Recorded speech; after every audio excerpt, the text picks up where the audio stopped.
প্ৰধানমন্ত্ৰী আৱাস যোজনাৰ ঘৰ লাগে। আগতে জিঅ' টেগিং নহয় এইবাৰ জীৱিকা সখী বাইদেউসকলে জিঅ' টেগিং কৰিছে আৰু যোনে তেতিয়াও হোৱা নাই 10 মেৰ পৰা 30 মেৰ ভিতৰত আমি নিজৰ জিঅ' টেগিং নিজেই কৰি ল'ব পাৰিম।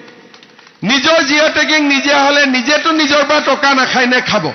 ধৰণে দুখীয়া দৰিদ্ৰ মধ্যবিত্ত সমাজখন আগুৱাই গৈ থাকিল। 1 অক্টোবৰৰ পৰা আমি সিদ্ধান্ত লৈছো যে ৰেচন কাৰ্ডত আমি চাউল পালো, কলেজত এডমিশ্যন পালো।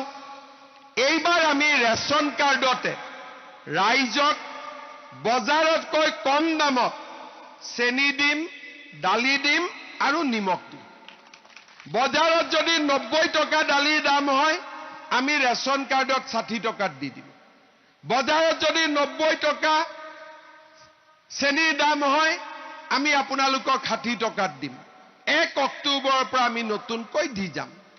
চাউল হল, দালি হল, নিমখ হল, চেনি হল, কি বাকি থাকিলে সেইটো হল গেছৰ চিলিণ্ডাৰত। হয়নে 1000 টকা দিব লাগে গেছৰ চিলিণ্ডাৰত 1050।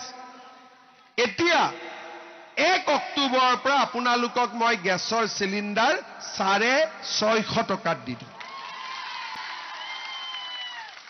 আৰু যাৰ উজ্জ্বলা গেছৰ কাৰ্ড আছে, কাৰ আছে উজ্জ্বলা গেছ? যাৰ উজ্জ্বলা গেছ আছে তেওঁলোকক মই গেছৰ চিলিণ্ডাৰ 250 টকাত দি দিম। জুন মাহত আহি 10,000টো দি দিম, হ'ব? জুন মাহত আহি মই 10,000টো দি থৈ যাম।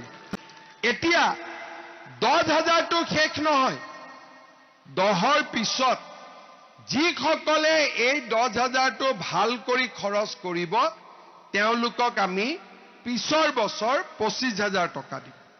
মই যদি কৈছো দিম তাৰমানে দিমেই আৰু, এইটো কোনো টেনশ্যন ল'বলগীয়া কথা নহয়। খালি প্ৰথম 10,000টো ভাল কৰি খৰচ কৰিব লাগিব, মোবাইল কিনি দিলে নহ'ব। আৰু এটা কথা আছে, 10,000 পাবৰ কাৰণে ঘৰত 3টাতকৈ বেছি বাচ্চা হ'ব নোৱাৰিব। যদি অহা বছৰ 4টা হৈ যায় তেতিয়াও নাপাব। আমাৰ ইয়াত সমস্যা নাই, কিন্তু আজি ৰাতিপুৱা মই এখন জাগাত গৈছিলো য'ত 12টালৈকে হৈ যায় বাচ্চা।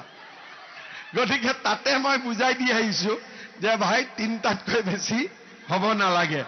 এটাই কৈছে 2জনী ছোৱালী হ'লে